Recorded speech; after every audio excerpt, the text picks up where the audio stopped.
Welcome back to another episode of HotSpots. I'm your host, Mitch Maroney, and we're here with Tanya. We're here at Oast House Brewery in Niagara-on-the-Lake. So welcome. Thank you. Can you give us a little bit of a history, where we're at, what's going on? Yeah, so the brewery has been open since November 2012. Started by a couple of local buddies. They all kind of grew up together, went off, kind of did their own thing for a few years.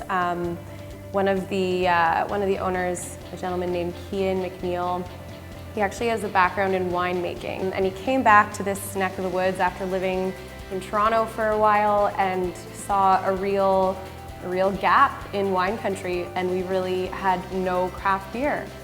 So I guess kind of was maybe after a few pints, the idea was born. They decided to get something going in this area, which we so desperately needed, and really kind of at the forefront of the craft beer movement in Ontario, well, certainly in this part of Ontario, in the Niagara region. But it's something that's growing very steadily, and we're really happy to be a part of it. And it's such a lovely, warm community.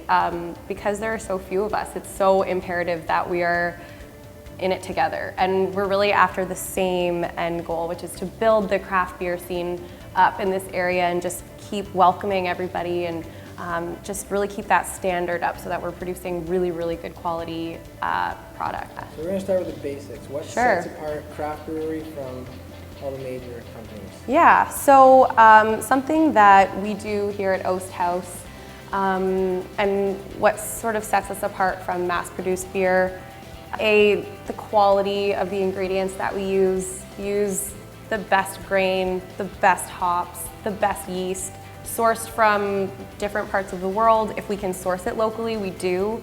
If we're trying to replicate a style, let's say a German or a Belgian style, we'll get yeasts or malts or hops from those regions. Exactly. And we're pretty hardcore when we try to duplicate a style while still making it our own. So our Saison, for example, it comes from a region in Belgium called Wallonia, and in Wallonia there's a lot of calcium in the water. So we filter the water to remove the chlorine that we have in Niagara region, and then we add calcium to the water in the same proportion that they would have in that very same region in Belgium. So we go to great lengths to stay true to the certain style that we're trying to mimic or are inspired by, but also try to keep it Niagara whenever and wherever we possibly can. So are your brews always changing? Do you bring in different flavors, different kinds? Do you Yeah. have a set menu? Well, we have a couple of staples, which you guys may be familiar with. The Barn Raiser, that is, yeah. I've had that one a couple times. That is, yeah, I've had it a couple times too. That's definitely our flagship. We're in 250 locations from here to Toronto, bars and restaurants, yeah, with the Barn Raiser. And then the Saison, which is the Belgian one I was just telling you about, that one is in the LCBO. Okay. But it's our only beer in the LCBO, yeah. And then other than that, we have a rotating tap list. So whether it's weekly, monthly, sometimes it's bi-weekly, I mean, we're always bringing in, new beers are coming and going, and we'll do a beer that is reflective of the season. So when strawberry and rhubarb, when their seasons intertwine, we do our strawberry rhubarb ale, which for the ladies and the gentlemen too. We do a really nice porter called the Pitchfork Porter, and we keep that usually all winter long, and it's maybe one of my favorite beers in the whole universe. It's so good.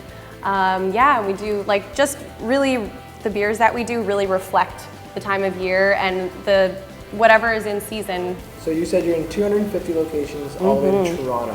For us Brock students, what's local? Okay, so of course you can buy our seasonal beers that are on tap here at 2017 Niagara Stone Road in Niagara-on-the-Lake. In the brewery itself, that's where you can find the majority of our seasonal taps. Some of the small restaurants and bars carry our seasonals, but usually they carry the Barn Raiser. Some of those places are The Office, Mate Cafe, Iggy's, Chili and Agave, Yeah, there's a few. The Pour House as Got a well. list of bars I gotta go try out. That's it. Yeah. There's some great spots that have our beer. So yeah, it's really cool. The local community is very much accepted and very much welcomed our product. Just for the public, when are they able to come? So we're open Monday to Thursday, 10 a.m. to 6 p.m.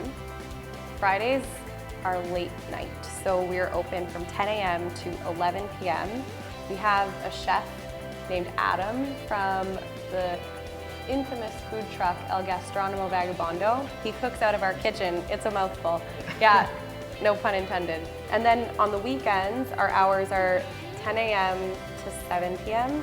And we have public tours at 11:30 a.m. and 3:30 p.m. And you definitely need to book in advance because they fill up really fast.